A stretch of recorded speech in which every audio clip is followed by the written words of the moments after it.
Hello and welcome to the Overly Animated Podcast, where we take animation seriously. We talk a bunch of animated shows and movies here with new podcasts every other Wednesday. Find everything about us at overlyanimated.com. I'm your host, Dylan Hysen, and today I'm joined by Aly Martin. Hey. And Alex Bonilla. Hello. We are talking the new adult animated superhero show here today, Invincible. Very excited to talk about one of the breakout new shows of 2021.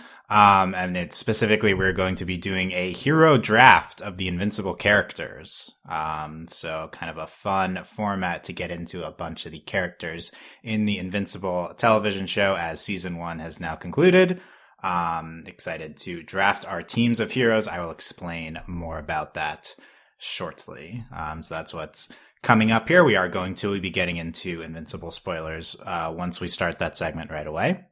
We would, I think, if you are capable of handling the content of Invincible, which can be a lot, as a disclaimer, is an adult show, can be very gory at times. With that in mind, I think we would all recommend Invincible quite highly if you have not checked out the show. And then we briefly got into our opinions on it one of the previous podcasts in the beginning, What Watching segment. We will not be having What Watching this podcast. We're saving that for next time, where we'll catch up on a bunch of stuff. So we're going to get into it after quickly updates on Ladybug and Owl House, just because we just got Owl House news today. So Owl House, recently, when this comes out, Owl House season 2 slated for June. We're excited about that. So we'll discuss the news about how the season's airing, season 3 being the last season, everything about that. We'll talk about that when we get into Owl House. Season 2, probably in either June or July. So look out for our coverage of that season. And then Ladybug continues to air season 4, kind of all over the place. The first episode did come out in the English dub. I'll be considering a Ladybug season 4 podcast once maybe the first 3 episodes of the dub come out. So hoping for that coming soon. So potentially look out for those podcasts in June or July. But let's get into Invincible.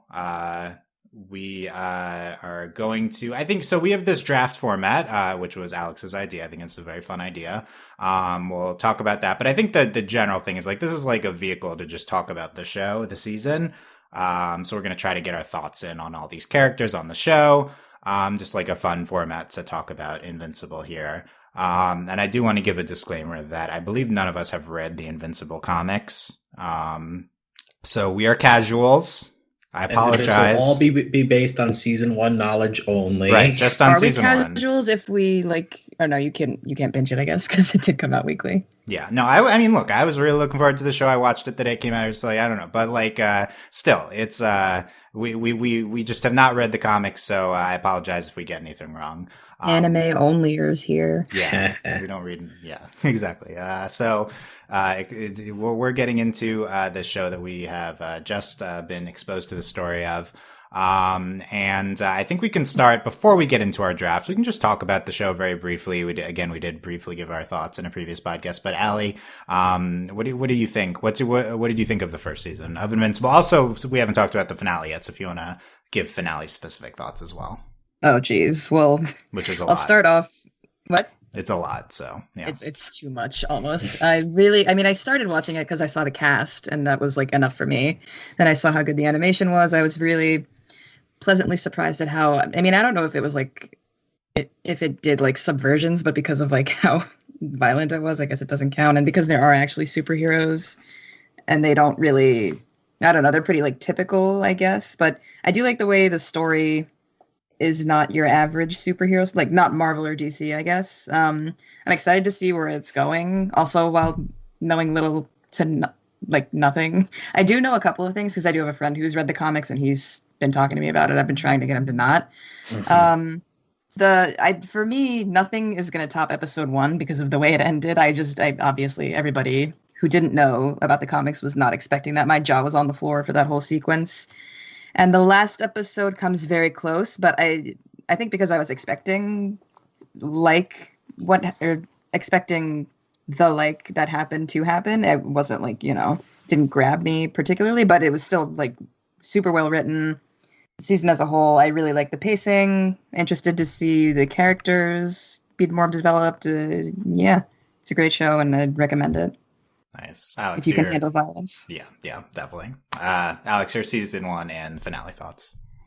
Yeah, Invincible was very impressive. I had my expectations a little lowered because I have, like Ali mentioned, like you're so used to like the Marvel DC style of superhero shows that at some point you become kind of like used to the story beats it hits. So because of the how brutal Invincible can be, as well as like the emotional beats that it takes, like it is very very satisfying to watch it go down. I think that Mark, without giving too much away for, for the draft section, but I think that they ride a very good line between making it easy to root for him while at the same time not making him a perfect character. Like he definitely has his flaws, and I think that it's a very it's always a tight line trying to make those kind of characters that are easy to like root for his main character. So I think they do that well. Obviously, the Omni-Man stuff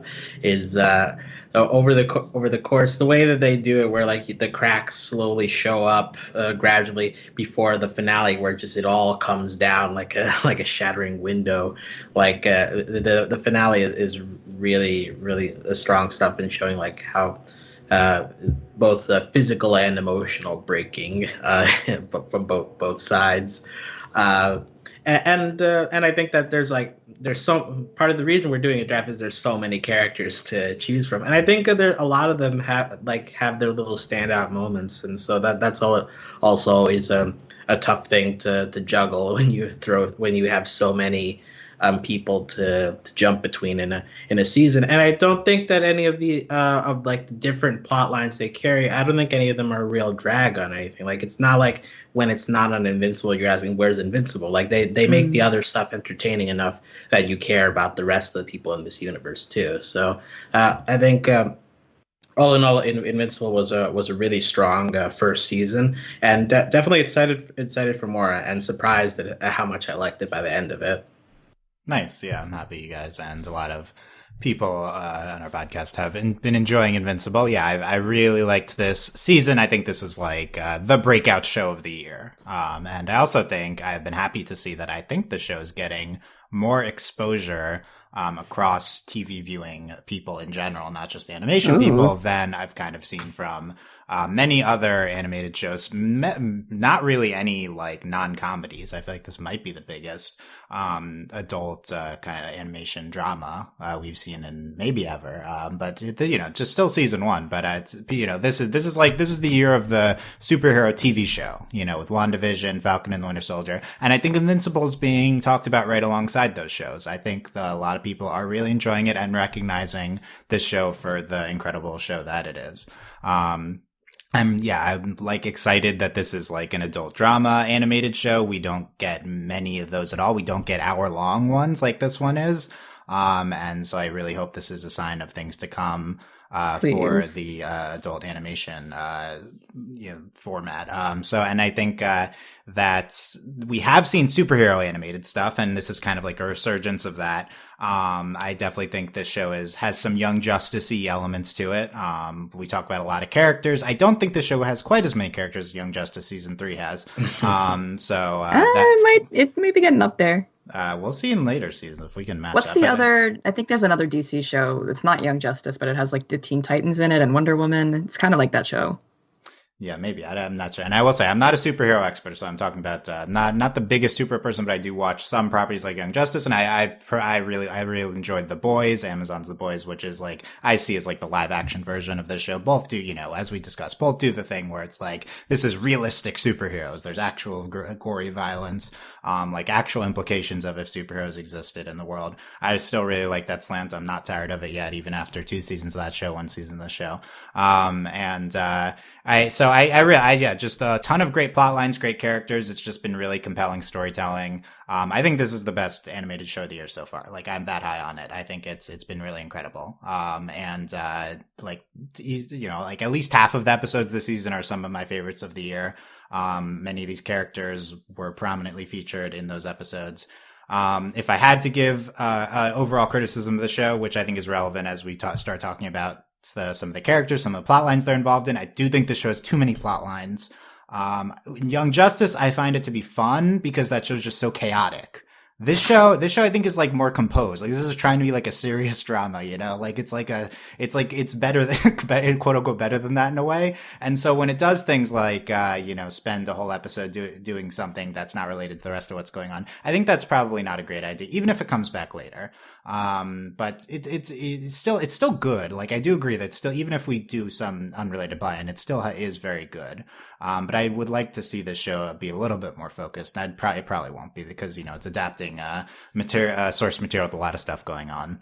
It's a lot, especially like even at the season 2 finale, you see like all the plot that are like there's like a hanging and montage we're waiting of for. Yeah. It's so many. Yeah, as an example, I think the Mars episode is the least successful plotline for me, just because that has nothing to do with anything else this season. I think are we really? It's still fun, but I just like you should have. I think they should have held off on it if it wasn't going to relate to anything else. That being said, apparently it's coming back. Like I don't know who that guy was, but right. That's what I'm saying. It's like it will come. Like, nothing they're doing is like no purpose. I understand that, but on the other hand, they have tied things in really well. I think the Mauler Twins have been really seamlessly tied throughout the entire season in a really fun way. On the other end, like it's like also all the show has many plot lines. They don't often all intersect. Like the new Justice League wasn't doing a ton in the finale. I think like they're just there to clean up after the new Guardians. They were just there to clean up after. I don't think all the plot lines seamlessly fit together quite yet. I'm not sure if they will. It's not like a requirement. It's just it feels a little distant, I think, between things sometimes. In terms of the finale, it was a ton. I think that train scene is like an all-time iconic scene of him holding up with the train coming. Brutal. The train. I thought you meant training scene. Like the train. Him, the Omni-Man holding Invincible up to the train. I think my iconic scene is Mark getting punched on the mountain, just because that's also been memed to death at this point. But also like in show, like it's like kind of the climax of how terrible everything is. Both of those brutal scenes. I can't see it the same way anymore because of how much it's been memed. I just like can't. Yeah. The last finale itself and doesn't end up being, I guess, my favorite episode, but it's like its own thing. It's its own kind of brutal thing. And 7 was incredible. So I mean, what they did at the end of the season was really good. And I think we'll continue this discussion as we talk about all these characters getting into our draft team. So the concept here is we're going to draft teams of Invincible heroes, and if we feel like humans, could be civilians as well. And we're going to draft probably 5-person teams. We might cut one of those slots if we end up going long.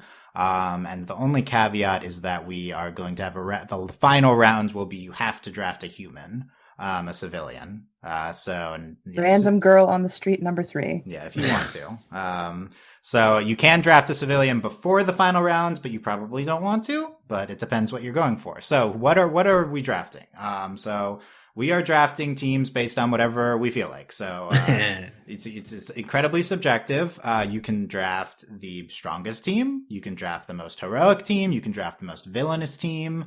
You can draft, I did not consider that one. Right? Like you can draft like a team theme, like you want all of the, I don't know, but a theme. Or do characters have color codings, like the blue team? I don't think Reggie that. Biff. Right? I don't think that. Or like a rainbow team. Yeah, I don't know. I don't think anything. A gay team, an all women's team. Right. I don't know if there's enough queer characters, but we have a few. Queer headcanon. We have a few. Yeah, or headcanon. Yeah. So. It's not like a super competitive draft. We're just trying to have fun with it. I will say, Michelle was going to be slated to be on this podcast. She gave away her initial team criteria. If we want this as an example, she was going to draft the anti Omni-Man team, the team to take down Omni-Man. Ooh, so you could steal that idea, if you want to. We'll see if anyone drafts the Omni-Man. Right. So if you draft, number 1 pick, is it Omni-Man because he's clearly the strongest person on the show, or do you not want Omni-Man because he's not a great person? So up to you. Not even a person or whatever. Who are we going with? Like, we're just having like a discussion about it. Let's see. Do you have Aly? Do you have an idea in mind for what you might want to base your team around? How about that to start? I have a few bullets. obviously you want them to be strong, I guess. I don't know if that's like an obvious criteria. I would like them to be smart because I can't plan in the heat of the moment. Do I like them as like a character? And then the most important, do I want them to step on and or kill me? So that's my criteria. Omni-Man, I mean, I'm thinking about Michelle's like her pitch. I'm like, I don't know if any of them could be Omni-Man because we've seen him kill pretty much anybody. So, I mean, I feel like it would have to be literally everybody on this list against him. I don't know if is there even an anti-Omni-Man team that is possible? Yeah. Doesn't seem like it, at least not with this slate. As you know, I mean, Cecil was saying, Mark's our best hope, and at the end, yeah. Yeah, but he almost died at the end. So, as of now, maybe in season 2. Yeah. But Omni-Man is gone, potentially for a significant part of season 2. I don't know. So, maybe you don't need to have the anti-Omni-Man team. He's not here right now. Sure. Okay, yeah. Alex, what are you thinking for your team criteria? So basically, I want my ideal that I'm working with is I want a team that will be effective in most battles. Like I'm not playing like Omni-Man level, but just like in general, they'll win their fights. But I also want them to be okay hangs. Like I'm gonna spend a lot of time with them in the. That's a good one, actually. I should have thought of that. Yeah, the headquarters. So like if they're really strong, but also kind of dicks, like I don't really want them on my team. So like I have to like weigh those things. I might pick a dick. But like I'd rather go with the one. I'd rather have more cool people on my team than people who are annoying. Yeah, you guys both seem to be thinking of this in terms of you are leading the team. Like I wasn't considering that. I wasn't thinking that I would be a part of my team. I'm the nerd behind the computer. Right. I was thinking of this as fantasy football. Like these are just I'm not involved in the team. I'm just getting points from the team or something. But I'm a fan of the team. You gotta go all weeb. Well, yeah. Also, like in fantasy football, like there's a thing of like you don't pick players that you're not fans of what they do in real life. Like isn't it like could you crack open a cold one with this football player? Isn't that like a minor thing? Sure. People don't really tend to draft like that, but maybe it's a factor. Okay, yeah, I see. So maybe I'll consider that less, or I don't know. We'll see. I'm gonna have a. What's your criteria? Yeah, Dylan? I'm gonna look. We'll see. I think I'm gonna ask Alex to pick the draft order in a minute, so we'll see. But I'm anticipating seeing how things fall here. Okay, and then I'll adjust as like I'll if I need to, I'll pick the evil team. Okay, I will. But don't pick around us. My ideal would be like a morally upstanding team because I think that's difficult in the show. Like I think there's not a lot of incredible people, so I think that would be fun to try to construct a very moral team.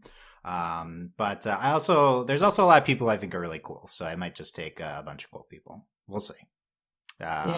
Be interesting to have a team of like really like high moral standards, but then also just cool people who suck and see how they interact. Mm-hmm. Yeah, and then what would are our teams battling? Are they seeing how they get along? We don't really know. We can talk about that later. At the end, we'll evaluate.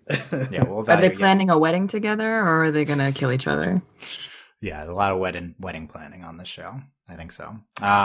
Okay, so as we draft characters, we're going to talk about why you drafted them, and then also we'll talk about our thoughts on the character for the discussion on the show. Alex, pick our draft order. You came up with this idea. Do you want to go with?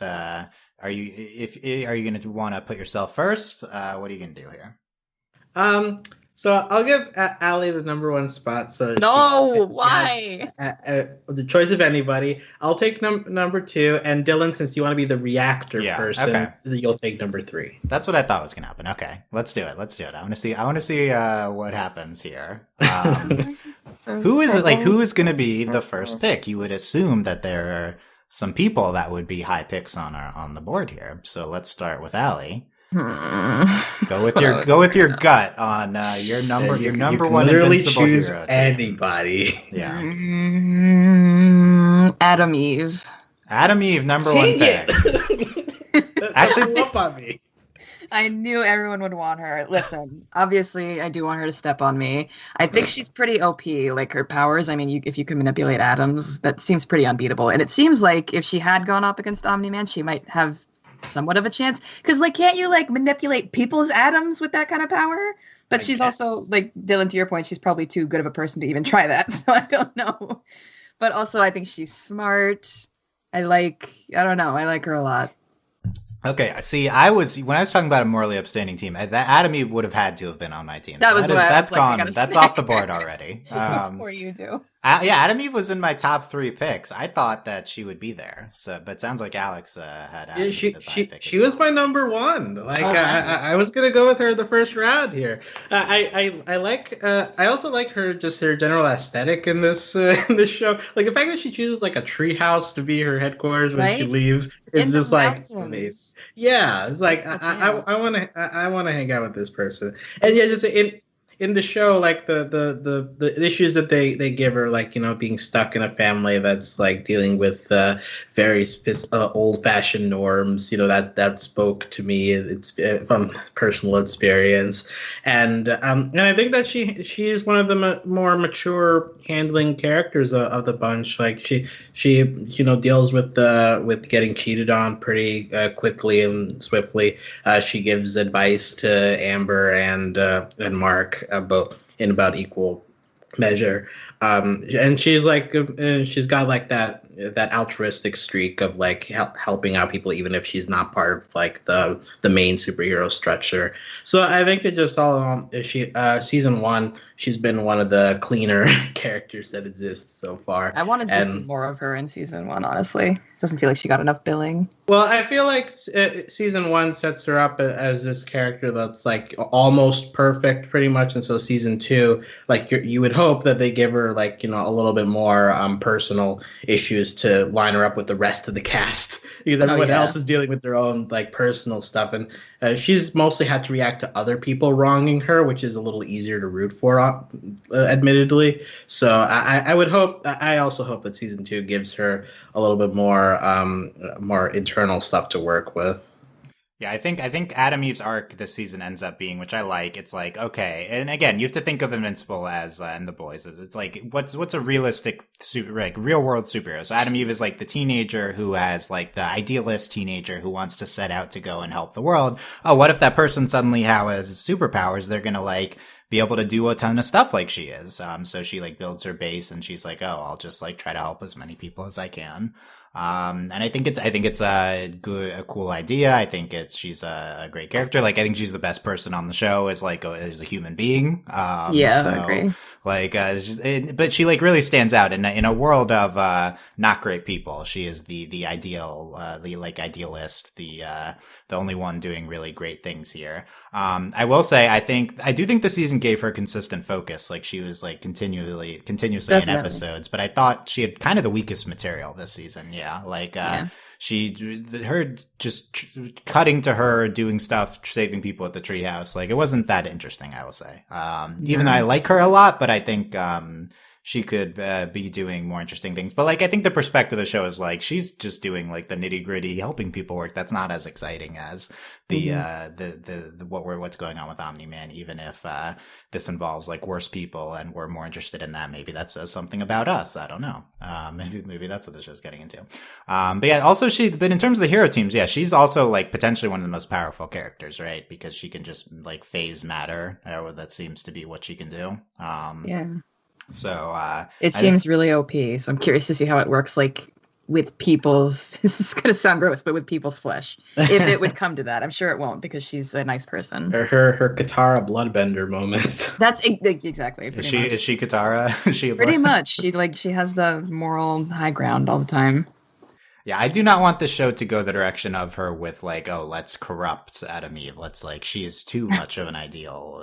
It kind of feels like it might go down that road. I mean, even like when they were talking about her outfit, she was like, I made this myself, like subverting, you know, gross stereotypical norms. But like, I don't know. I'm always wary of really well-written female characters just because it could turn out to be not so good.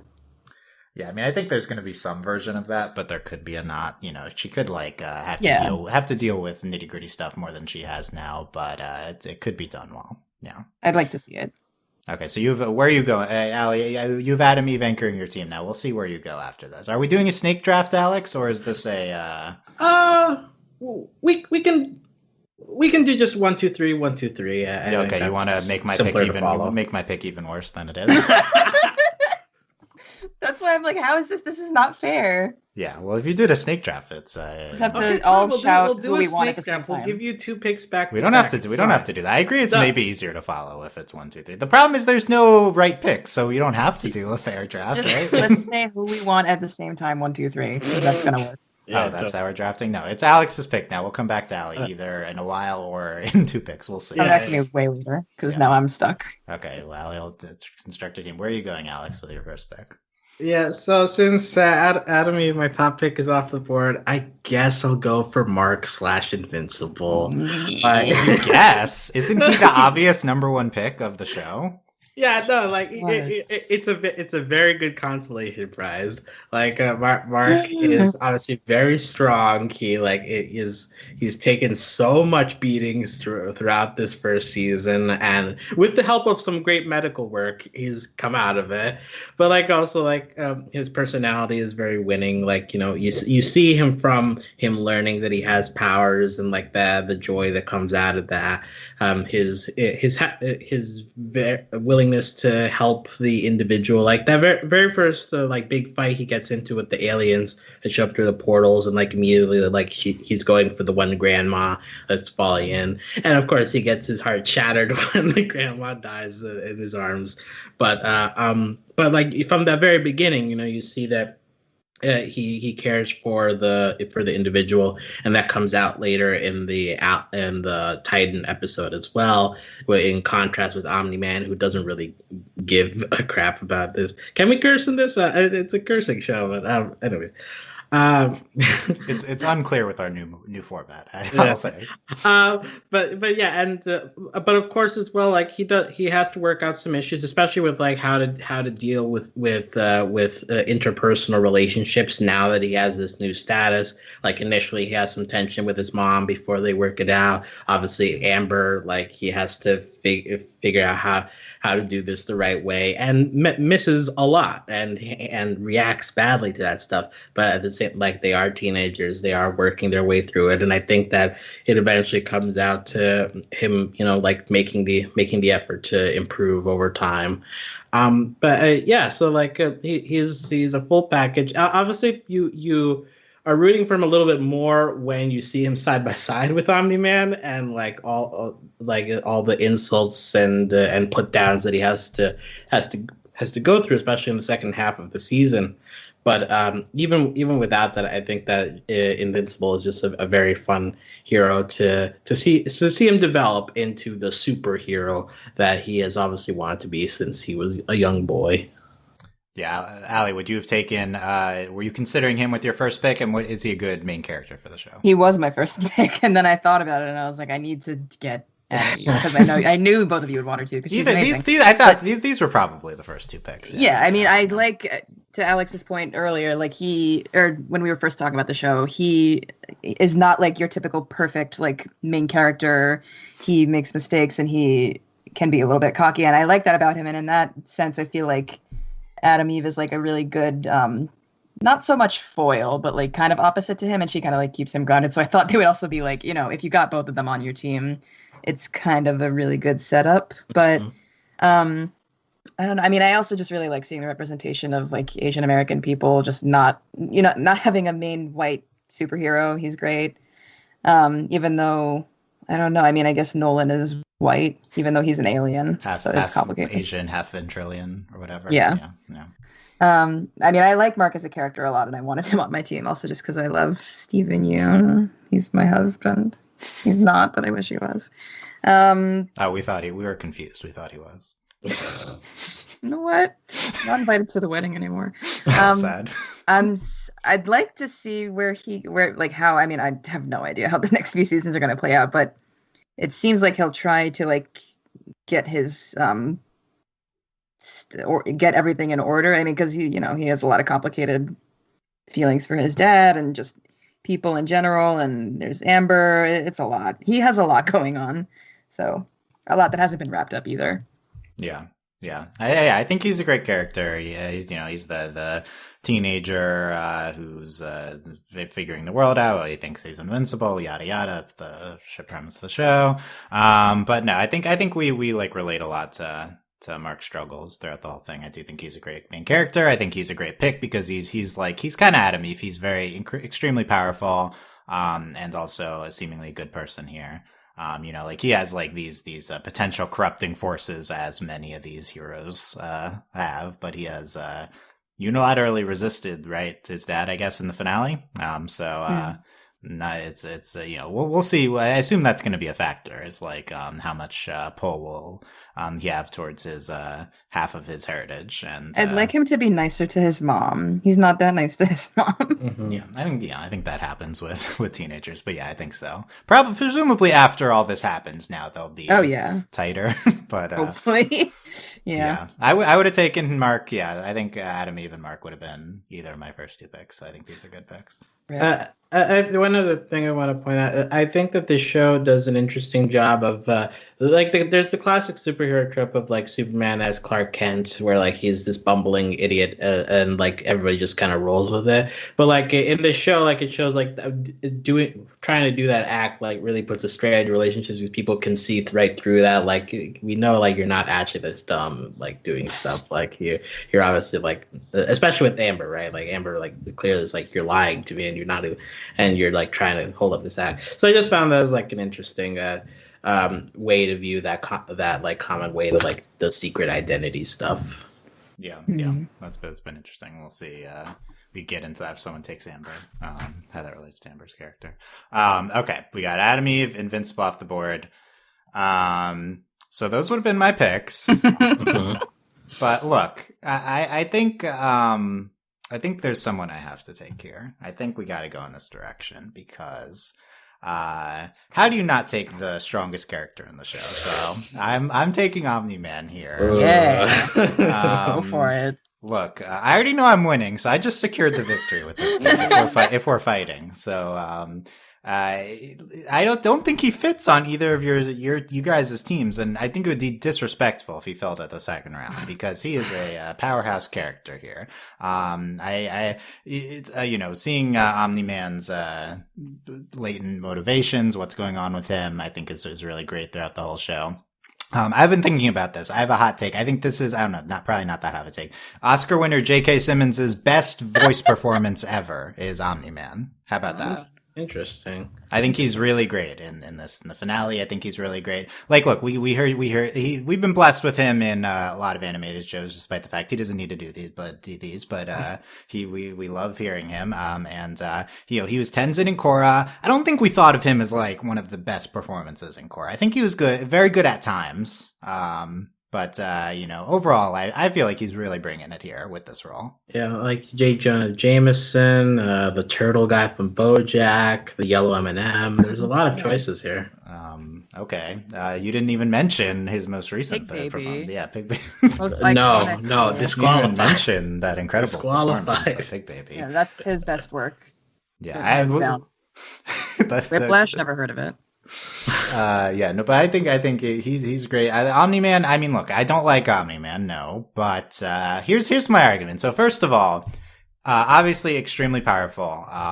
We've known nothing that can take him down yet. No one you could draft could beat him. And here's the thing.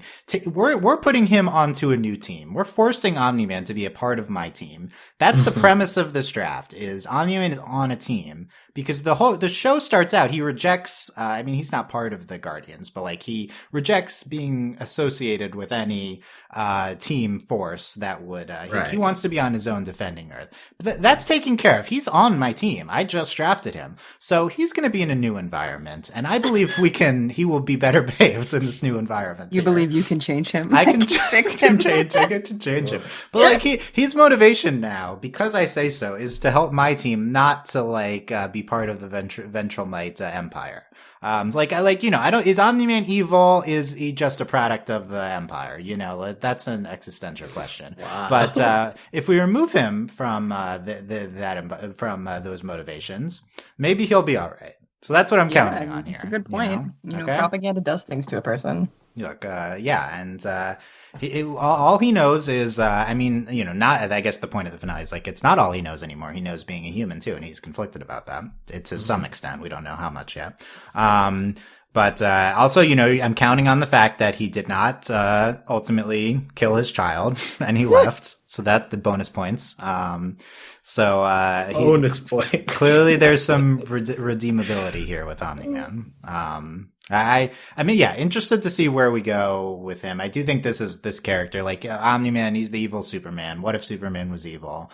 The Boys does the same thing, goes in a different direction with that character. That character in The Boys is incredible. And, I think this is like such an obvious potential standout character type, this character. So I really hope we don't sideline Omni-Man for most of season 2 or anything. Like, I feel like, there's so much, he's kind of like too much of a bomb in the plot. To maybe you need to keep him out to do more things in the meantime. But, I feel like you could go in so many directions with him. Yeah, would either of you have picked him in the second round? I would have eventually picked him if he for some reason was still hanging around like the 4th round. I would have taken him because I think that if like you said, like there's moments in here where can fake being human enough to be okay around. Like there's like, especially like when you think about how like he has this relationship with Debbie. Honestly, it all goes downhill really fast down to calling her a pet for that. Which honestly, like more than the violence, that part was like very heartbreaking to me. Like that was one of the saddest moments. I don't believe it. I don't believe it. I don't know. Like this whole show is like, it's basically doing what like I think Zack Snyder wanted to do with Superman, of like, the whole like, what if a god was actually among Earth and like didn't really care about humans and like was kind of just doing his duty? Like, what would that actually be like? And this is closer to what I think is what that would end up being like, seeing everybody like as real dirt. But yeah, but like you said, like there are those like little moments that show like he has spent so much time on Earth, like he's like slowly adapted to fitting in enough that no one suspects him, and like that there's something to be said for that eventually buying into that, you're faking it enough that you begin to think like, why are they happy like this, and like I would see that as a potential way to go with Omni-Man in future seasons if they want to continue down that route of like him grappling with how he spent his life so far. Yeah, we'll get that. I think he clearly cares about Debbie to some extent. How much is the question? The pet thing, it's like, I think that was an effective way of communicating the thing of like, he's going to outlive all of them. So it's like a thing you care about that's not your equal. So you don't, all of the humans are like pets to him because he's so much more powerful and live longer than them.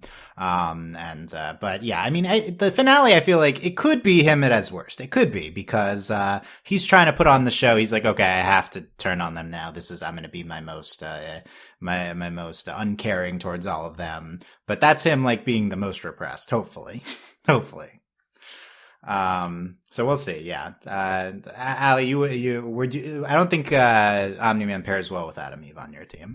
No way. But I mean, based on my criteria, he doesn't even really, he could win most of the time. He is smart. I do like him as a character, but not like as a person. Yeah. I don't want him to step on me because I'm not really You definitely die. Yeah. So. I mean, I'm into dying, but not by his hand. Okay. Somebody else's, maybe.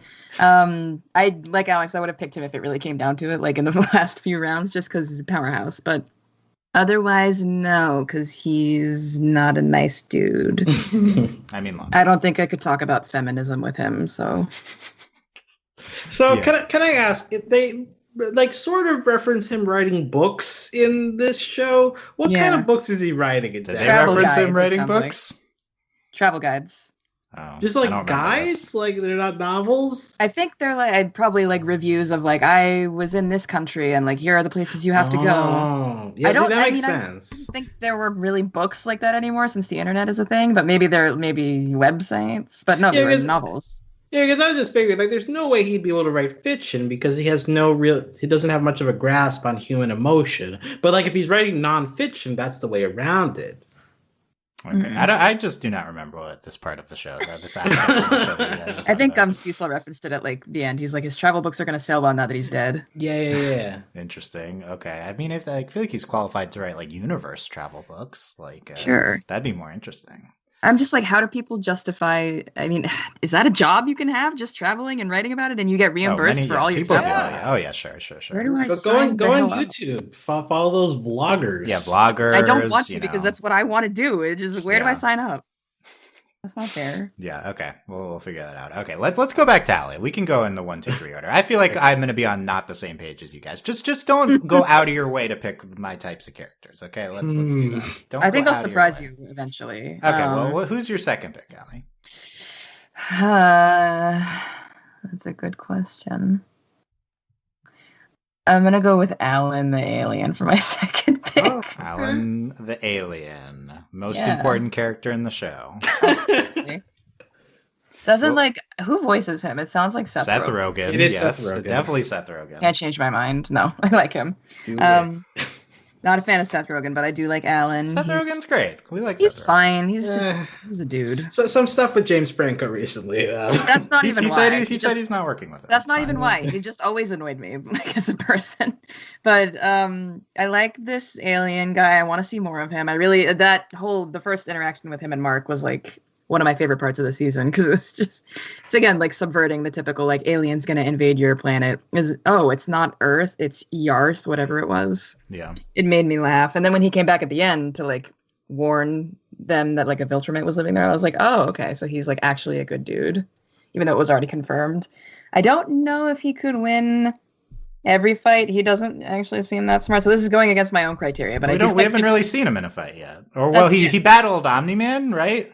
No, he battled Mark. Yeah, but before that, it was like last time. He saw maybe him, he did. Yeah. And he ran away. Well, then I'd be screwed. But I do like him. I don't want him to step on me. I don't think he could. Well, he would kill me. He He'd seems give fun. he'd give you a rock to sit on and hear you out as you vent about your emotions. A lot to vent about, so that's why. Yeah, he could be a good therapist. Like, I could totally crack open a cold one with him if I drank. Aly, I feel like this is a stealth great pick because Alan the alien is our gateway to the coalition of planets, and that is a strong force you need on your side here. Yeah, that was intentional. I'm actually doing this properly intentionally. I mean, that's his his plot role moving forward. Is he's the Not me representative completely of the forgetting space that's UN. a huge role that he has. Wow. I mean, it's not why he's fun, but it's I guess what No, he's but it's talked about very in the last important. episode. Totally gonna be important. Oh yeah, it was referenced that he said Viltrumites destroyed his planet and his race pretty much. Yeah, he's the last one. Yeah. Can I? No, I can't make a joke about that. I'm sorry. I think he would get along with Adam Eve. I think you got potential team chemistry here. Yeah, I like that he could talk telepathically because like we could just have secret conversations. Oh, that's important. You don't need headsets. He just lets everyone talk. Can he facilitate? Is it like shows where the psychic one can let everyone talk together? Probably. Hopefully, that would be. Oh yeah, psychic link. Yeah, I think he's cool. I think that's he's very cool. I like that he's voiced by Seth Rogen. He's like the Seth Rogen character. Like it's Yeah. He's He's capable of giving a dramatic performance, but he's mostly there for the levity, for the fun, and exactly. that's Alan's deal in this show. Like he will probably be a useful character later on, but like for now, he shows up at times when like it's getting pretty heavy, and it's like, oh, like this is just like a fun alien guy who's like making jokes about raining on parades and stuff. It's like I don't know what high school is. That's fun. I could have seen you picking Alex. He was on my list. He was on my list. Yeah.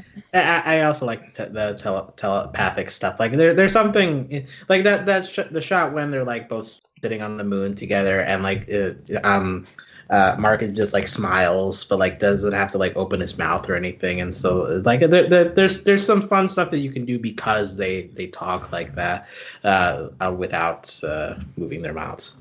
Nice. Okay, but where are you going with your second pick, Alex? Now that Alex is on board, I'm trying to decide here. I got two that I'm worried one of them is going to be off by the time the next round comes.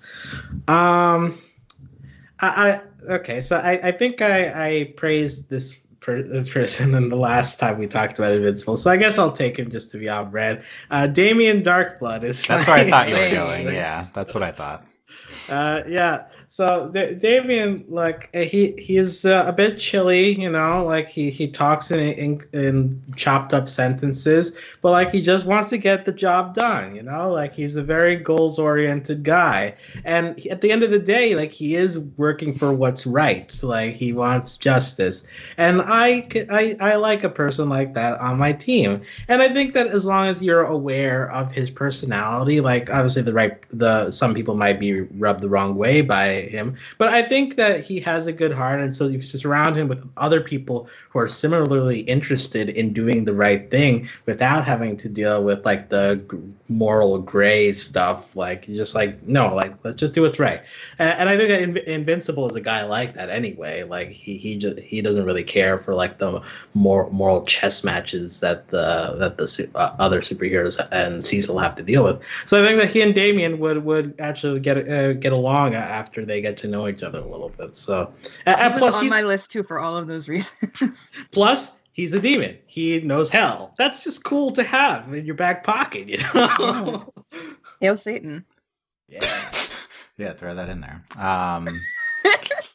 He's fun. Yeah, he's very competent, very goals oriented. Yeah, you could use that on your team. Yeah, it's a good team. Ouch, team Mark.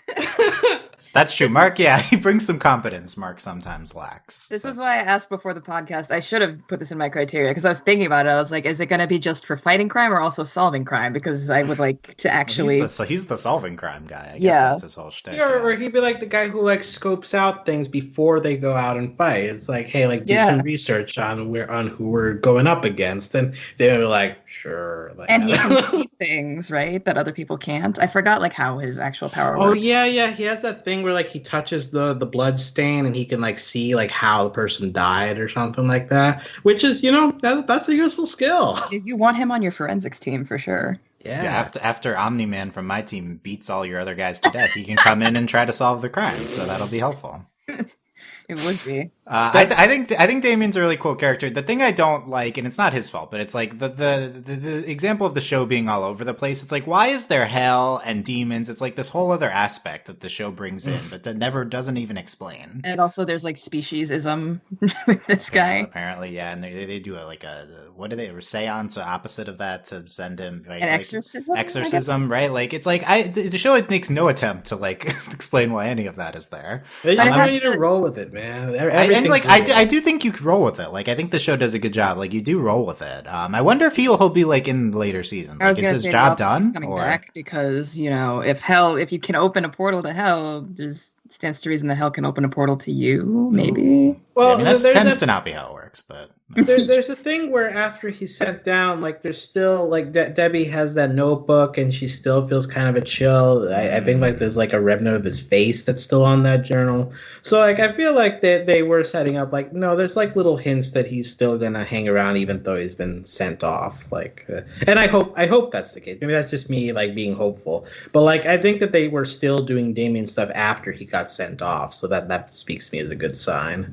Yeah, I think probably they'll bring. He's pretty cool, so I think they'd bring. What if he tracks Omni-Man into space, hunts him down again from hell? Is that possible?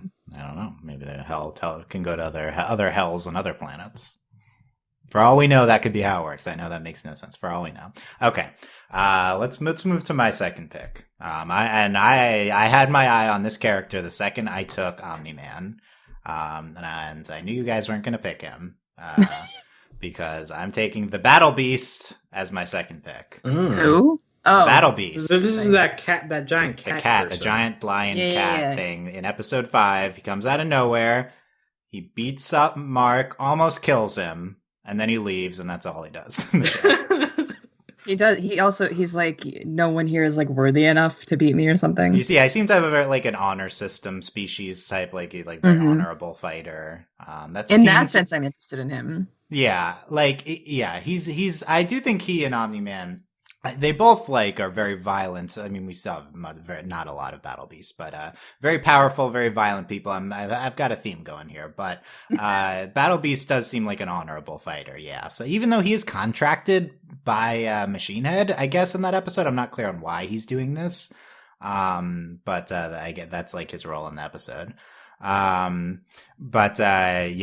think he's a standout character in the show because people love the Battle Beast. He comes in, he's super cool. He's a cat. He beats people up. He leaves. It's really because he's a cat. We love a good cat boy. Yeah, cat man, ripped cat man. Cat man, I'm sorry. Oh man. And we know, I've heard in interviews that they'll be giving Battle Beast an expanded role versus what he was in the comics. So we can look forward to more Battle Beast here. They're doing it for the furries. I guess. Is he from a cat species that they all Is look he a like warrior? him? What is that from She-Ra? The something cat? I don't remember. That race of cats. Oh, the magic cats. Magic cats, thank you. Basically a magic cat, yeah. Or whatever those novels are about the cats. It's different from She-Ra. Thundercats? No, I don't remember. Okay, look, to conclude the Battle Beast, you think Mark is the second most powerful person on Omni-Man, but Battle Beast beats up Mark. So I would argue I have the two most powerful people in the draft now on my team. Warrior cats, that's what it is. Warrior cats? Okay. So let's see who. I don't know if there's anyone else on the board. I would agree with you that you definitely have two of the, if not the strongest people. Yeah, I'm very excited. Other than the team theme, I am very excited about Battle Beast in future seasons because I think he's very cool.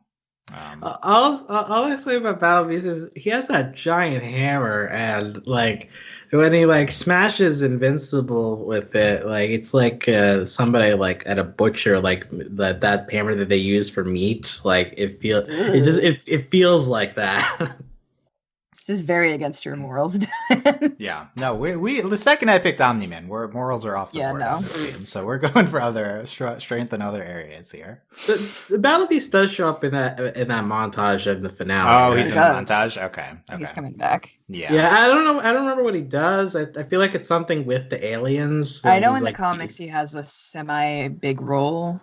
Okay, but yeah, I'm sure he'll be in season 2 and a big extent. Okay. We got Battle Beast. Back to Aly. Adam Eve, Alan the Alien. Who's your third member? I'm gonna get. It does not fit at all. But I need Doc Seismic on my team. I need him. The feminist anti-cop icon, and he's the best. I love also, him he so wants much. to kill people. Also, he wants to kill people, but he knows that America was founded on imperialist, colonialist BS and. Colonialist? Wow. Colonist. Anti-slavery Doc Seismic. Anti-slavery icon. Come on, he's a king. I love him. I'm like surprised that also he was in the montage at the end. I didn't expect him to come back. I didn't really think he was dead, but I kind of thought he might be at least a little irrelevant. At least not relevant enough to like show up and like, hey, watch out for this guy montage. But yeah, I mean that's my only reason because he's a social justice warrior. Yeah, Aly, are you building the social justice team? You've Adam Eve and Doc Seismic are the two I think. Oh, I mean, there's clearly another character who you would need, but are you potentially? I think they're also on my list. Probably. I don't actually. Maybe not. I don't know. I didn't really expect to get either of them, so yeah, I guess I am building the. And Alan the Alien, he could be. He could be. I mean, he like you said, he's with the coalition of the whatever. Yeah, maybe he's a humanitarian worker within the UN coalition for the galaxy. So yeah. So I think you're the opposite of my team. I could protest with all of these people. That's even though again, Doc Seismic does is like a villain, but he could. He's like, I mean, listen, I don't have an argument. He's taking women's studies. He's aware. I forgot what his degree was in, but there was women's studies in there and like psychology or something. That was a very funny character within episode 3. It was hilarious. It came so out of left field. Mount Rushmore. And he's just like slave owners, and I'm like, hello, I know, sir. It was pretty fun. I believe he also has the line, "I will emancipate you from your lives," which is one of the craziest one-liners ever. I like it. I'll say that when I go protest next time. Do you get to protest? Doc Seismic cosplay at your next protest. Oh God! Think of that. No, I want to do it. Okay, do it. I like this strong, and Adam Eve has experience with Adam Eve. I could, they're fighting, but maybe they could get along now. I think if they had like a civil conversation, they would like really get along. They would have a lot to see eye to eye on. I would. They would. Yeah. I honestly think so. Aly has a strong team going here with Adam Eve, Alan Alien, Doc Seismic. Back to Alex. Who are you pairing with Invincible and Damien Darkblood? I'll take the Mauler Twins here. I feel Okay, like I did specify in our outline that you only get one twin when you're but drafting the Mauler Twins. but that doesn't make sense. There's never only one of them. There's always That's two. the catch, though. That's your loophole. You can start with one, and then you can get as Well, many. Oh, you okay, yeah, so you can they'll- attempt to clone a second. Yeah, you can Yeah, try to they'll clone. make their second one later. Okay, that's fair. fine. You that's can't fine. really get rid of them. Yeah. but yeah, so they are very crafty, you know, like they always manage to get out of jail, and once they're out, like they know their ways around just building stuff. Like they got that cloning machine. They can dig people out of stuff. But also like because it's a clone situation, like they're not afraid to like risk their bodies to get certain stuff done. And like this in general, they have a very good banter about them. I feel like they'd keep the energy in the room pretty light. I feel like as long as nobody threatened to put them in jail, they'd actually like kind of be okay to hang around. Like again, similar to Damien, like they're a little gruff, but like I don't think that they're necessarily mean to people that don't deserve it. So like I think all in all, like the Baller Twins, like they'd be okay as part of a team, and they'd be a very useful part of your team too. Like if you wanted to like you need to like build machines or gadgets to get stuff done. Like not like cloning itself is already valuable enough, but I feel like they could do a lot more than that if they were asked. So yeah, Mauler Twins are pretty cool, and I'm very happy that they got included in the entire season. Like they always come back to them, and like but they're fun characters. So like even if they're like pretty minor villains when all is said and done, like they have some good stuff and some good jokes all around. They were also on my list because they're scientists. Are they more of the tech people or the brute strength? I guess. Well, the I thing think is, both. they can do both. Yeah. So it's like That's the it's like a very good package. But they like pride themselves on being like, the earth is round, I'm not an idiot kind of attitude. I think very fun throughout the whole season. Probably the funniest characters you did. I think they had to have been my next pick. So I think you took my pick, Alex. I was. That's why I was debating between Damien and Mauler because I was like, I feel like he would take one of these people, but I'm glad the Mauler Twins survived to round 3. Yeah, I could have taken Mauler instead of Battle Beast, but I think Battle Beast was too cool to pass up. But yeah, I mean, you could look at them as if I'm going for strength, maybe they're more of the tech people, but no, I think. But I mean, they are huge, so. They're huge, yeah. For what reason? And they're all back to reasons. jail at the end, so we'll see what happens with them.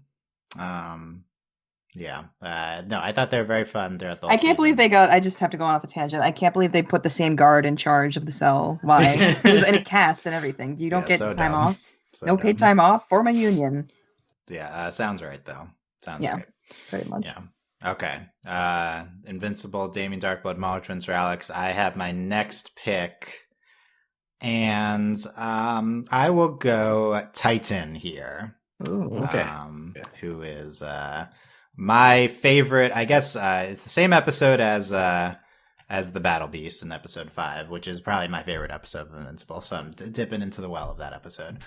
He's an incredible arc in that episode of taking over his boss's operation. And I think he fits into my brute strength kind of team going on. He is he's like he turns into I don't know how to describe it, casing stone, yeah. And can bring the power. Yeah, I don't know his exact, and it's interesting. I guess maybe like the Mauler Twins, he uses he outsmarts kind of the people around him in the end, so it's not really his strength that gets him on top in that episode. Yeah, it's his brains. Yeah, and I think like such a good one episode story. Oh yeah, he's also my favorite. Well, he's my favorite anti-hero, definitely. Yeah, if he even is not a hero, right? That's like the thing. He betrays Mark, but you understand at the very least understands it, and still kind of even root for him, and when he's doing it. Yeah, and also like even though like he's in this position now where like he very well could abuse his power, but like you're kind of like trusting that he'll do a little better because of where he's come from, and like he's more aware of what needs to be fixed in the community. So like maybe this is naive and part of like also like Mark's envisioning of him, but like I feel that like Titan will do good stuff up there as opposed to Machine Head. I'll abuse it in the right way, hopefully. Yeah, I have faith he would use this organization for good. I think on my team he could be maybe a commander here. Maybe given him and Battle Beast's strength with him given the orders could be good. So I think that's what we'll see where the last pick would is, Omni-Man take orders from him? I don't think look, he's on the team. As we established, he's on the team. Maybe he's not taking my orders, but he'll we'll see. I don't think any of the people on his team are taking orders. Like, is Battle Beast taking orders? I think someone gave Battle Beast orders. If you tell him like go fight that guy, he's worthy or something. I don't remember what his bag is. We have the honorable team going. Look, we have Omni-Man on any team is the most honorable. So, okay, Aly, you good? Yes. I don't. Okay, so I have 3, and I have another. I'll just pick her. Shrinking Ray was another one of my choices. Okay, you're taking Shrinking Ray as your last non-human pick. The member of the Guardians who I did not remember who they were. To be fair, her role is very minor, but I do like her powers, and I think that the way she uses them are very innovative, and it kind of seems like she could be really underestimated in the right way. Not that there's a good way to be underestimated, but like it could use people underestimating her to our advantage. She also seems chill. I could probably talk about stuff with her. I don't know. She hasn't really had a lot of lines. I don't know. I think she's kind of underrated, but we also haven't seen a lot of her. Mostly just for her powers, because I was impressed with how she used them, like to shrink down to size to strangle that one guy. I was like, oh, okay. And you could like also go into somebody's body and make them explode, which is disgusting, but cool.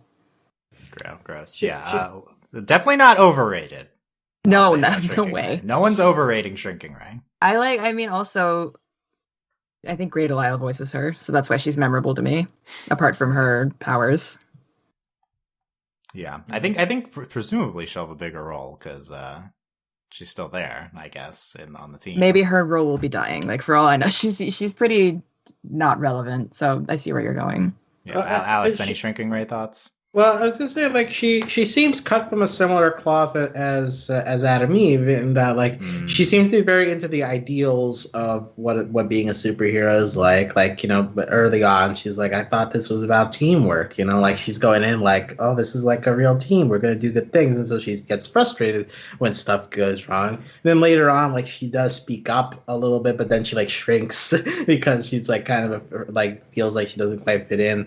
So like I think that she is a person who, like, once the team like fully gels, which doesn't happen until the end of the season. Now that that's happened, I feel like she'll have a bit more of a chance to shine.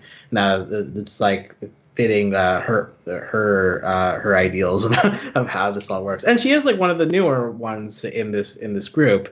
I mean, it's the other ones seem to have a lot more of strength experience, where she's like more of the stealth side of things. So it makes sense that she's also like one of the more understated, guarded members of the group. So I have high hopes for her going forward. Yeah, I guess if Aly's going for the social justice team, I guess Shrinking Ray is probably the best of the remaining options. Maybe, I mean, you know, maybe Monster Girl, maybe Black Samson, but I don't know. Like, I do think Shrinking Ray gets along with Adam Eve. I think you could have a good team dynamic going here. Yeah. So I think that fits. Okay. I like it. Everybody could keep Doc Seismic in check, basically. Yeah. No, he would. I mean, he would. I think this is the right environment for him to shine. I agree. Bring out his strengths. I didn't expect it to be actually like a functioning team, but I could see it. Yeah, we'll see how you tie it together with the last pick. So that's the last Aly's last hero member of the team. Alex, what is your last pick for the heroes? So question. I know we have a human specific round, but can I draft a human now? You can. So you can draft a human if you would like. Oh. Okay. Well, I'm not really enamored with any of the remaining hero options, so I'm just gonna go ahead and pick Debbie. No! Debbie. Yeah, Debbie's cool, and she's a very good planner. She that whole scene where she's timing how long Omni-Man is going to be gone, so she can like search through the house and like find the uniform is like it's very a tense and effective scene. Like she obviously has the emotional stuff all down. Like she like talks forcefully with Mark when it's needed, but is also very loving no matter in all situations. She's looking for the best in people. Like how long she is like holding out hope for Omni-Man to like be an okay person or to have motivations behind his actions. Like so she looks for the good in people to a large extent. She's been through a lot by the end of the season, and obviously I am worried. I'm worried that her depression will be strong even into season 2. But I think that she'll have the support system around her to work through it. Debbie is really cool, and like she has experience with Omni-Man of being around superheroes, and like the point, it's fun in the first half of the season, like whenever Omni-Man is like gone for a while, it's like well, that's just kind of normal, like that's a Tuesday, like I'll just live my life. So like also like she's not dependent, so, like she has her own life, her own work stuff, so like eventually she'll be able to get back to that kind of living after she gets through the grief. So yeah, Debbie is really awesome, and I would love to have her on her team for both hangout purposes, and also because I think she could actually have a usefulness to the team. Like I think that the chemistry she provides and the planning are all beneficial. Okay, I'm losing the thread of your team, Alex. I mean, you do have Mark, his mom, and Damien Darkblood interacts with Debbie. These people, except for the Mauler Twins, they do know each other. You got family members together. Oh yeah, like Damien and Debbie like kind of have an okay relationship by the end of it. Yeah. So like, if you can get the Mauler Twins on board with the rest of these people, then you could have something. Yeah. Right. Yeah, Aly, were you going to pick Debbie? Yes, I'm so mad. But it works well with Alex's team just because Mark is there. Obviously, I was going to pick her because she is amazing. She was my first choice for people, but or humans, civilians, whatever. We can get to my second choice if that ever happens, but she was definitely my first. I mean, come on. Sandra Oh, come on. She's great, yeah. I think the show gives her space to kind of grapple with what's going on. I think she has enough suspicion while still kind of not being in like a realistic role in that situation. So I think it all is really good with Debbie in season 1. I also think there's a lot of room for a lot of potential for her arc to continue to be really good with Omni-Man not there anymore. Yeah. Okay. I hope Aly picks who I think Aly's going to pick in the last round. I have a lot of options though for the last member of my hero team, because these people will not be eligible anymore, so I can talk about them. We got Robot. No one's picked Robot, this pivotal character. There are too many reasons. Well, doesn't Aly get to go now, or no? Dylan has to pick his fourth. I have to pick my fourth. Okay, yeah, sorry. Yeah, so we got. I'm just listing. Most of these will remain unpicked, so we can talk about them. So Robot's very capable. And I guess is this post or pre-finale Robot? Really it has to be post. Yeah, I think you have to post. Okay, so I'm not going to take Robot, and that's because Robot's so creepy. He's a creeper. Yes. This is the creepiest plot line of all time in the last two episodes. But okay, so his like original body is a normal. I mean, obviously not normal. No offense, but it's a human body, or is he? Yeah, okay. I believe so. I believe he's a human body. We don't know about that until he's in control of the robot drone, but he still can control the robot drone at the end. So I would still get the robot drones. You could get like a bunch of. I mean, he had. I actually do think Robot is the most powerful pick in terms of like battle capability. He could be. I just don't want this like weird 12-year-old kid who's not a 12-year-old. No, come on. Freaking creepy. Is it? Never mind. I can't ask that. He goes into a 12-year-old boy's body in order to romance the woman who looks like a 12-year-old girl. That's so creepy. It's creepy.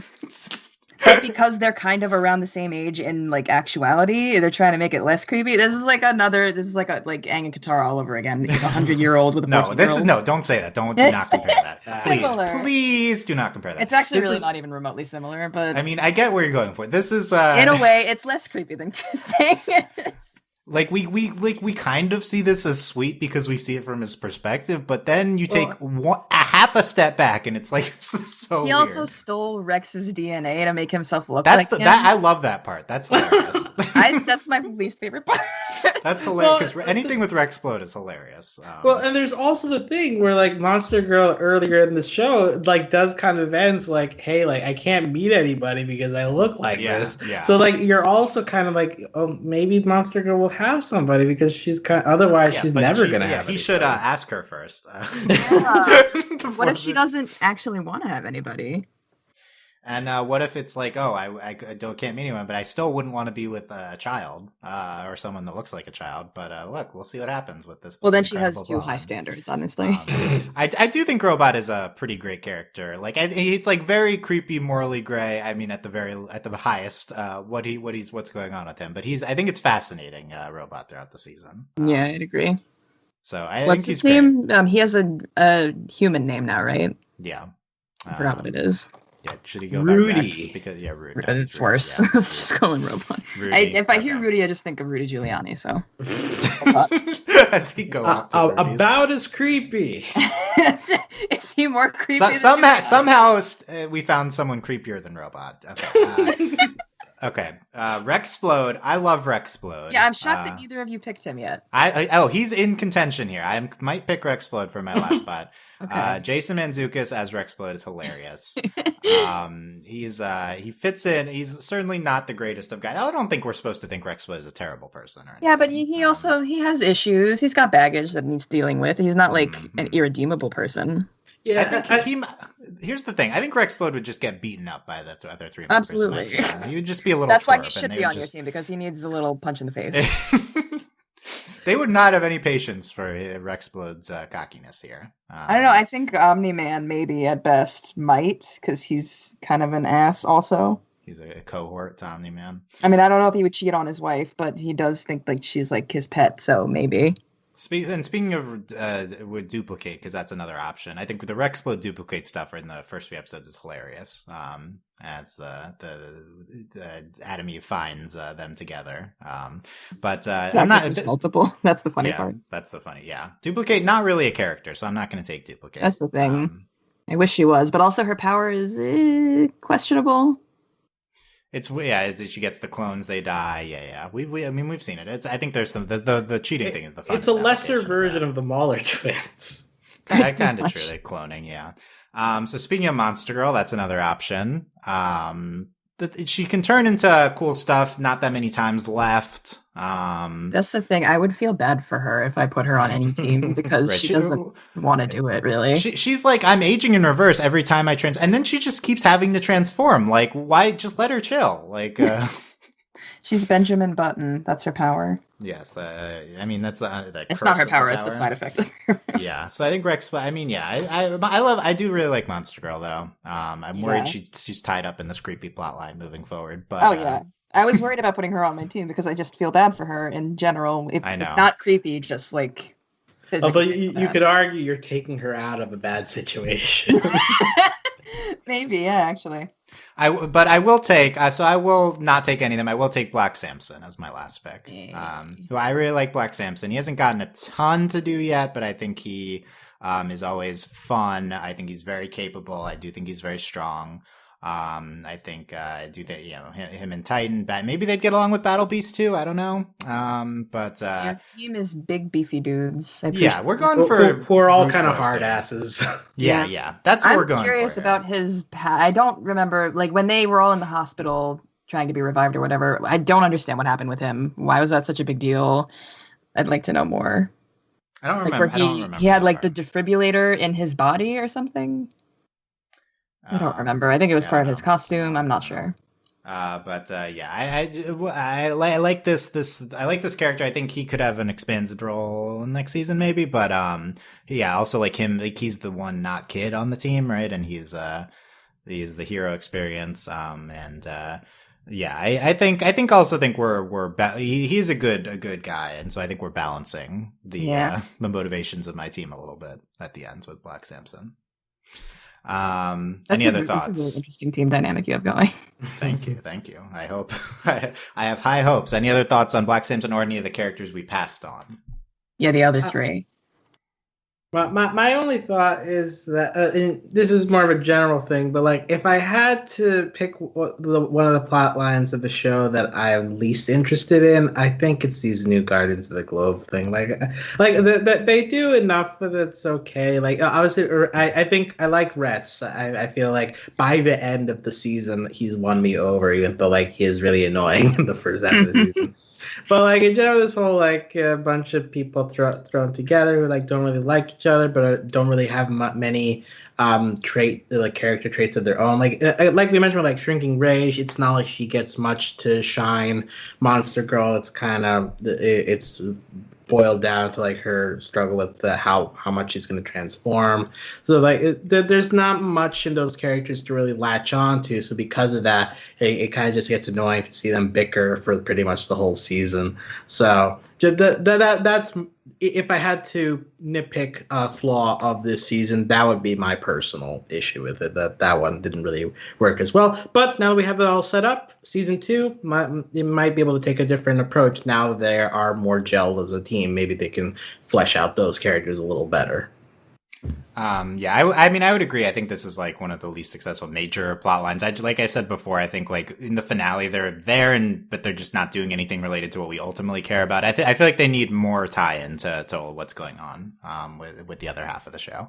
But yeah, I do think it's only up from here. And like it is fun elements, but it's just like overall we've probably spent more time with them than is interesting with them relative to these other plot lines. But we got a few members of the new Guardians taken at the end. As we move to our human round, by the way, I'm going to move one character who I realize is a human into the human pool at the end here. I was going to ask about him. Yeah, so we'll see if anyone picks him. But in theory, any human is eligible for this last round. Debbie was taken already, so other than that, any of these people in this last category who the audience does not know who I'm pointing to, but any human, any non-person with powers in the show. So we're starting with Aly as your final pick for your team. Well, I wanted to ask about Cecil because he does have like a teleporting power, but I guess that's the watch. That's not like a power. That's not a power. Yeah, it's fair. I mean, I had Machine Head on the heroes, but he's technology guy too. We can count Cecil as a human, but yeah, you're right. He does have some form of powers. But I was going to pick him regardless because I just like his attitude. He's a very cool dude. But also, I mean, I really liked him until that last bit at the end, and that's what I was waiting for, to see how he was a questionable politician, obviously. I mean, I saw him, like, at first, I was like, oh, he's cool Joe Biden, and now it's, like, kind of worse. But I don't know. I like that he's smart, I guess. He wouldn't step on me. Don't think he could kill me because he's an old guy. But he's very smart, and I like how he's been presented so far. I do, like, I'd say I didn't like the last part where it showed him with D.A. Sinclair with the, like, human soldiers, or not human soldiers, like, super soldiers, whatever they are. But it, like, in theory, it's interesting, but, like, in, like, actuality, it's a crappy thing to do. But I saw it coming. I was just waiting.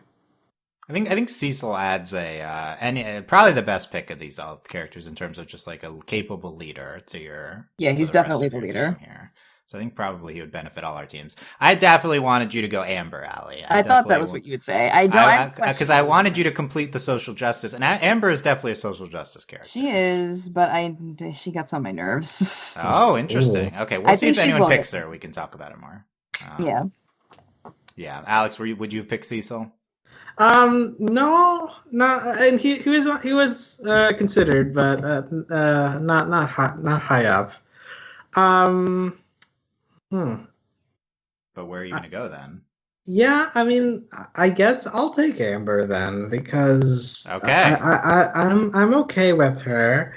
I think that especially once now that she knows. I mean, again, like season 1 is all this like it's very interesting, but at the same time, it is doing a lot of setup. So by the end of the season, she finally finds out that he's invincible and is like sort of okay with it by the end of it. Obviously, now they'll have to work out through their the issues that come with now knowing it, and she still knows what she wants and will not cede on those situations. So they still gotta work their relationship stuff out. But I think that now that they have some basic knowledge as a foundation, that they'll be better off for it. So and yeah, just like. Admittedly, the first watch, I maybe this speaks to what Aly was talking about, but I was a little annoyed by like how it unfolded in terms of like her being like, I knew the whole time, but like you just didn't come out to me. But like with the whole season as context on rewatch, it plays a little bit better because you figure like she gives him a lot of chances to reveal that he's invincible up until he has to. It's considering your rewatch. When does she find out? What is the exact point? I'm not sure if there's an exact point, but like at the college, it feels very obvious. At least by then, okay. Yeah, like especially like when she like figures out that like Invincible shows up, and then like Mark shows back up as soon. It was like, where the hell were you? I was off running, liar. So like she immediately figures out that he's lying about it. So I think that she pieces it together by then, if not earlier. But yeah, like she gives a bunch of opportunities, and Mark doesn't take it. And I figure it is a thing of teen miscommunication, and so like that's why it's annoying on first thing. You're like, just like, can you talk your things out? But it's I get where they're both coming from.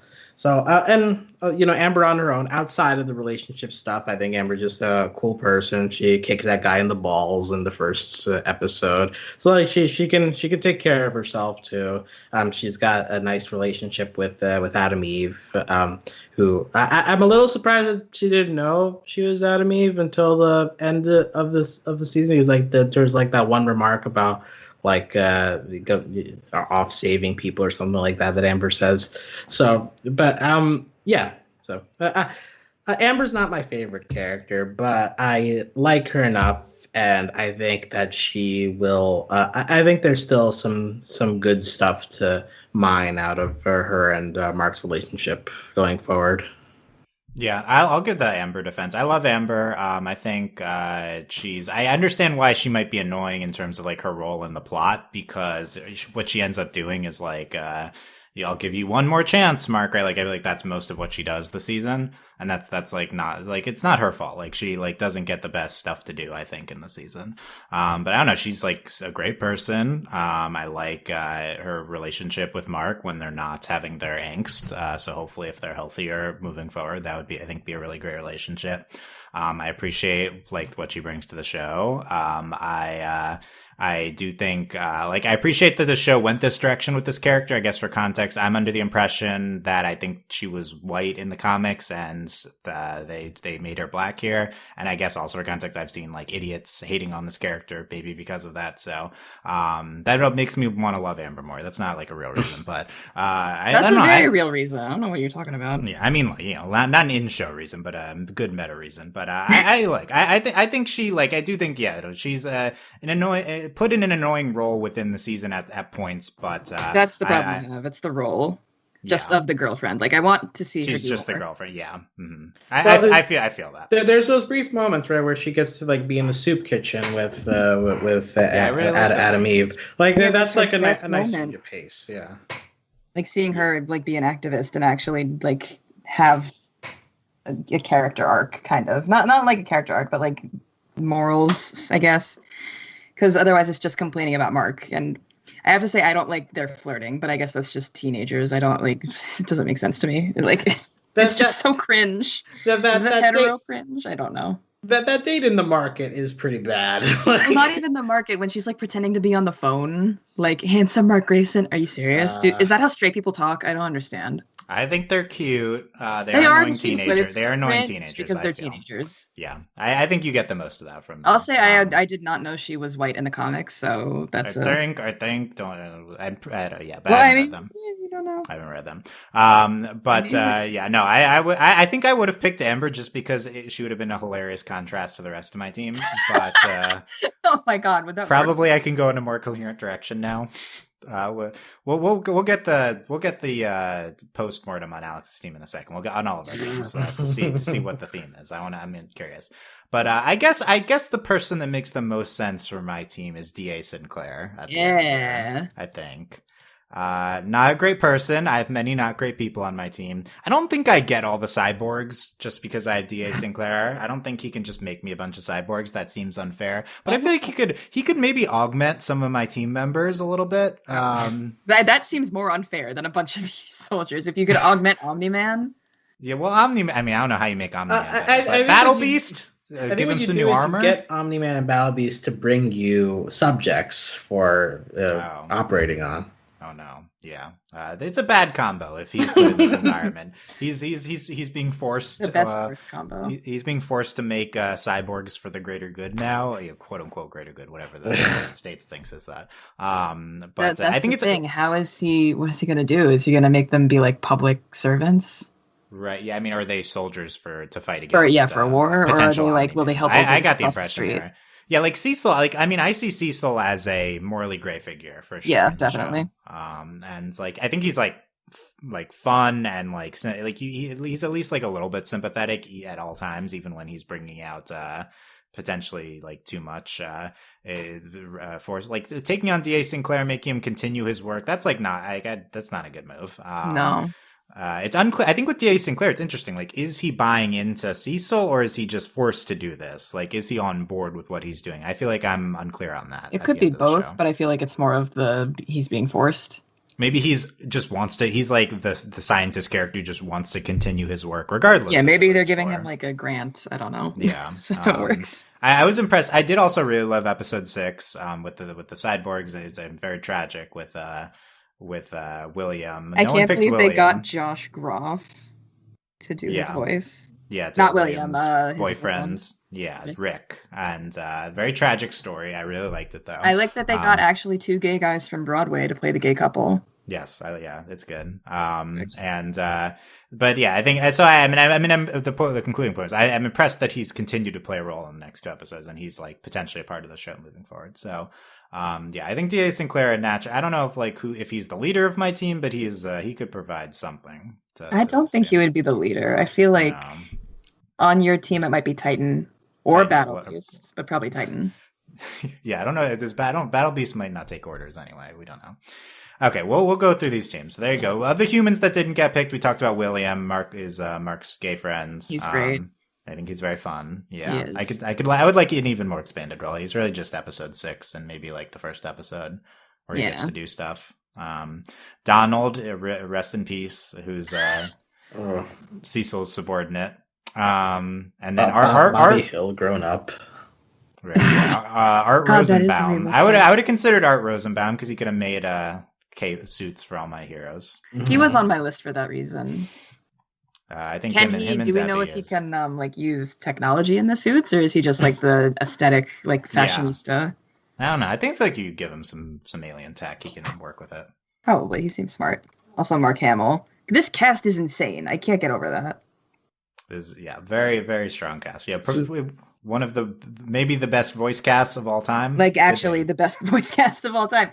There's so many huge names in this. At least best is at least in terms of like most prominent voice cast. There's so many big names. I can't get over it. Like you look at the guest stars. You had John Hamm in a minor role. Oh yeah. Justin Roiland is that one? Yeah, I love Justin Roiland in the show. He should have been on the civilian list. Yeah, Mahershala Ali is Titan. He's another very prominent actor. Yeah, you did which of the Justin Roiland drunk guy who gets turned into the cyborg? Yeah, it was good.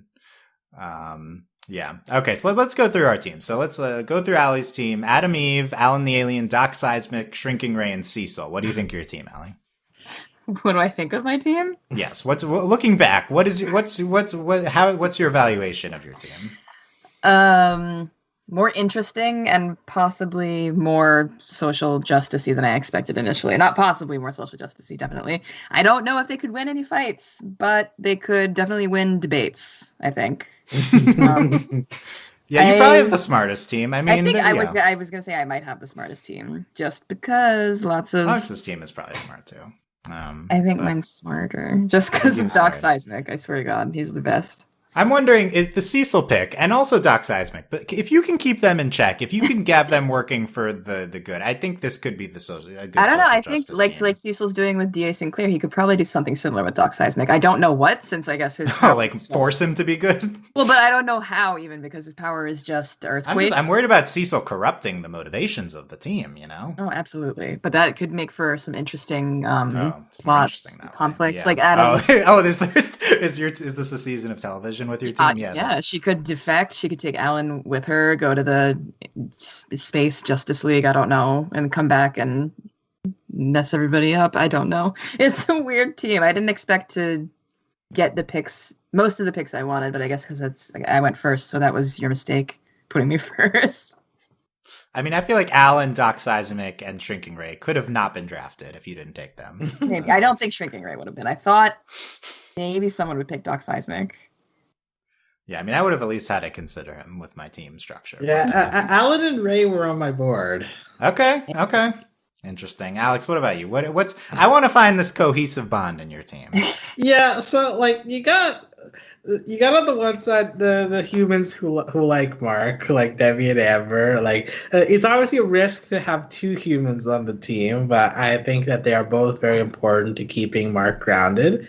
And then you have the more surreal side with Damien and the Mauler Twins, and I feel like they are both very skilled, a little bit rough around the edges, but I think that Mark, Debbie, and Amber like would be smart enough to like, you know, mesh with them and like figure out like how to appeal to their good sides. And like, yeah, Mark is like obviously the strength in the middle. Like he is both. He has both the human emotion side down, but also like he is very powerful in battle, and so like he's like the bridge between the two sides of the team. So while that is a lot of pressure to put on him, I think that if both sides work out, that this ends up being a very cohesive team, and one that could do a lot of damage intellectually, but also they could hold their own physically, especially the first three picks. Okay, yeah, you're balancing your team with the surrealist side to the team. Okay, yeah, maybe Aly is the smarter team. I have the brawnier team, and you have the middle. Is that how we're? That seems accurate. Yeah. Okay, maybe it's the best of both worlds. You could argue. Clearly, the strongest one on my team is Adam Eve, but I don't. Yeah, I mean, you could argue. I mean, Adam Eve with the right motivation or powers, she could like kill everyone, right? Like, pretty much infinite power. Yeah, I think Alex is the most interestingly structured team. So, Debbie is. I wouldn't expect Debbie to get drafted. I know. Debbie went before any human. Okay. She is cool. She's cool. She's cool. Yeah. Okay. Looking at my team, Omni-Man, Battle Beast, Titan, Black Samson, DA Sinclair. I think we went the strength route. No kidding. And I think it worked. My big worry is that my team would kill each other and they would not actually get to fight anyone else. I think, not sure if Titan and Black Samson would actually get along with Omni-Man and Battle Beast. Not sure if Battle Beast would get along with any of them. And I don't think DA Sinclair is really helping the situation. So I might have just created the most chaotically structured team. Well, he could help depending on who you ask. Yeah. So I think I'm hoping that Titan or Black Samson can take some command here, or Omni-Man is even if Omni-Man is not helping, if he's at least not causing active harm to the team, I think we're in a good spot. Yours, I Okay. think, is maybe the most interesting, just because they would all actually kill each other, like you said. I feel like it would go down to like Omni-Man and Battle Beast team up because Battle Beast like is also interested in like purity for survival of the fittest sort of stuff. So he'd be sort of into Nolan's thing. And then Titan and Black Samson would team up. They'd fight each other. Omni-Man and Battle Beast would win, and they'd claim Sinclair like work for us as we dominate. Yeah, So that would be my worry. Because I like Titan and Black Samson. But even if I only had 3 remaining team members, I still would think I would take you guys in the fight. But have any of the 5 of my team members even met each other? Battle Beast and Titan were in the same room. They were in the same room. Okay. And Black Samson was there. Yeah. Oh, I guess he was. Yeah, but they weren't really. Yeah. Okay, so they were in the same room. There you go. Okay. No, Nolan was watching Mark and He's kinda Titan watching, hang out. yeah. Like, so he's got his eye on those guys. Okay, creeper. Yeah, so we got the Mark, Debbie, Amber. I think on Alex's team is the most actually bonded characters, probably. But also Damien Darkblood. And Damien Darkblood does know them, so there you go. Okay, Aly, what are your final thoughts on this exercise, or any? Don't make me play fantasy football because I will somehow win unintentionally. Oh, you think you won the draft? I mean, I think I would take smarts over strength because you could always manipulate somebody even if they're stronger than you. I don't know. I think I won because I'm a social justice person. So you drafted ACAB, a team similar BLM. to you.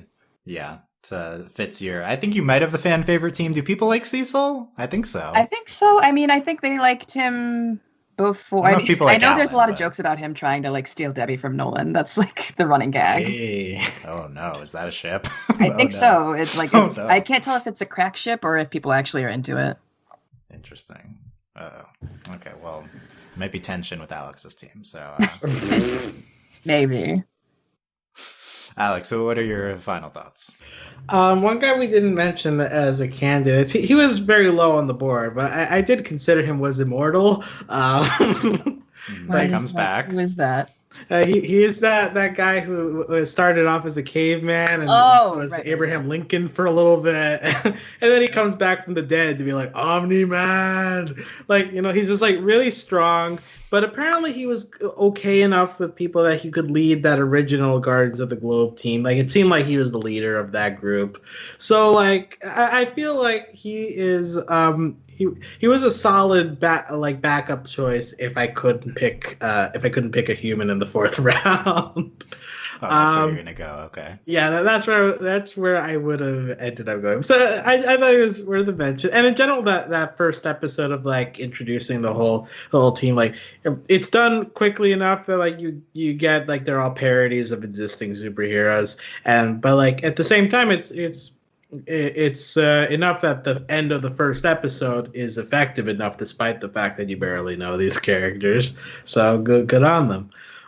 But yeah, as we've gone through this draft, there are a lot of characters that made an impression despite limited screen time, and there are some characters that they introduced that I hope they do more with, because I think there's something there, and they didn't get a chance. They didn't really do enough with giving them character traits. So I think that there's Invincible first season already very good, very strong. But I think the impressive thing is that I feel like there's potential to be even better in season 2 because of how much is still left on the bone. So while I don't really know story-wise where it goes from here in the immediate, I think that character-wise there's a lot that you could do with at least the beginning of that second season. So I'm very happy to wait around for that in the future, because this draft made me look at a lot of characters that oh yeah, I like that one. Oh yeah, I like that. So I feel good about that. Nice. Yeah, I like that point. That like I do think a lot of people are like, well, where are we going from here? Omni-Man's gone. I mean, we get the montage at the end, but if you look at it character wise, like we did in this draft, we did for most of these characters, we talked about like, oh, there's interesting potential for them in the next season. So I do think that's like a takeaway, is a lot of interesting directions you could go with a lot of these characters. Wonder how their overall arcs were. Are we going to go in different directions versus where they originally were in the comics? Like, are these part of a grander scheme that we're seeing here? So I think there's a lot of interesting pieces that we're going to be looking forward to for season 2 and season 3 also been renewed for Invincible. So very exciting stuff with the show as we look forward to season 2. I thought this was fun. I want to know what everyone listening thought of our teams and who your pick is for who won the draft. Now, of course, there's no right answer, so I don't know how you pick a winner. But in your subjective mind listening, which of these teams was the best team to come out of this? So look, I think comment wherever you're listening. Let us know who's your pick for a team here. And interested to see where the votes go. I think it was fun. Loved watching Invincible so far this year. Wondering if we're gonna get season 2 sooner than we think. I don't know. I know they've been in production on the show for a little while. Like I said, let us know any comments and check out our other podcasts we have going on at overlyanimated.com. And if you enjoyed this, consider supporting us via Patreon at patreon.com/overlyanimated. Thanks to our current patrons, especially our patron of the podcast, Phonician. And thanks as always to our patron executive producers, Ryan, Steve, Beatrice, Hugh, Michael, Needle, and Phonician. TBD next week's topic. I'll just leave it vague in case we change it. And then, like I said in the beginning, potential look forward to Ladybug and Owl House in the not too distant future. So a lot of fun, exciting stuff coming up. We'll be back in 2 weeks. Thanks for listening, guys. We will see you next time. Bye. Bye. Bye.